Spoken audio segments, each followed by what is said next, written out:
ഇതാണ് സാംസങ്ങിന്റെ Galaxy watch 6. നിങ്ങൾ ഫോൺ എടുക്കാൻ മറന്നാലും ഒരു വിഷയമില്ല, എല്ലാ കാര്യങ്ങളും ഈ വാച്ചിൽ നടക്കും. ഇതിന്റെ ഒരു ക്വിക്ക് അൺബോക്സിംഗ്. ഈ കാണുന്നതാണ് വാച്ച് 6ന്റെ ബോക്സ്. ഓപ്പൺ ചെയ്യുമ്പോൾ വാച്ച് 6 ഉണ്ട്, മറ്റൊരു ബോക്സിൽ കേബിൾ ഡോക്യുമെന്റേഷൻ ഒക്കെ ഉണ്ട്. വാച്ച് 6ന്റെ ലുക്ക് നിങ്ങൾക്ക് ഇവിടെ കാണാം. നല്ല കിഡിലൻ ലുക്കുള്ള വാച്ച് തന്നെയാണ്. ആർമർ അലുമിനിയം ഫ്രെയിമും സഫയർ ഗ്ലാസും ഒക്കെ ആയിട്ട് സ്ട്രോങ് ആണ്. ഇതിന്റെ സൈഡിൽ ടച്ച് ചെയ്തുകൊണ്ട് നമുക്ക് നാവിഗേറ്റ് ചെയ്യാൻ പറ്റും. ബട്ട് ഇതിന്റെ ക്ലാസിക് വെർഷൻ ആണെങ്കിൽ അതിൽ റൊട്ടേറ്റിംഗ് ബെസലും ഉണ്ട്.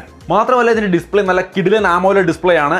ഡിസ്പ്ലേ സൈസ് കൂട്ടിയിട്ടുണ്ട്, ബെസൽസിന്റെ സൈസ് ഒക്കെ വളരെയധികം കുറച്ചിരിക്കുന്നതും കാണാം. ഒപ്പം തന്നെ വൺ ക്ലിക്ക് ബാൻഡ് ആണ്. ഒറ്റ ക്ലിക്കിൽ തന്നെ ഈ ബാൻഡ് ഊരാനും പുതിയ ബാൻഡ് അറ്റാച്ച് ചെയ്യാനും സാധിക്കും. പിന്നെ ഇതുകൊണ്ട് തന്നെ നമ്മുടെ ഫോണിലെ ക്യാമറ കംപ്ലീറ്റ് ആയിട്ട് കൺട്രോൾ ചെയ്യാം, സൂം ചെയ്യാം, ക്യാമറ മോഡ് സ്വിച്ച് ചെയ്യാം, ഷൂട്ട് ചെയ്യാം, എല്ലാം സാധിക്കും. പിന്നെ ഇത് LTE വെർഷൻ ആണ്. ഫോണുമായിട്ട് കണക്ട് ചെയ്തില്ലെങ്കിലും കോൾ ചെയ്യാനും മറ്റോ ഇതിൽ നിന്ന് തന്നെ സാധിക്കും. ഒപ്പം തന്നെ ഫോൺ മറന്നുപോയാലും ഇതിൽ സാംസങ്ങിന്റെ tap to pay, Samsung wallet സംവിധാനമുണ്ട്. നമുക്ക് പേയ്മെന്റുകളും നടത്താൻ പറ്റും. ആകെ മൊത്തത്തിൽ ഒരു ഫോണിന് പകരം വെക്കാവുന്ന കിഡിലും വാച്ച്. ഇതിന്റെ ഡീറ്റെയിൽ വീഡിയോ നമ്മുടെ ചാനലിലുണ്ട്. ലിങ്ക് താഴെ കൊടുക്കാം, കാണാൻ മറക്കണ്ട.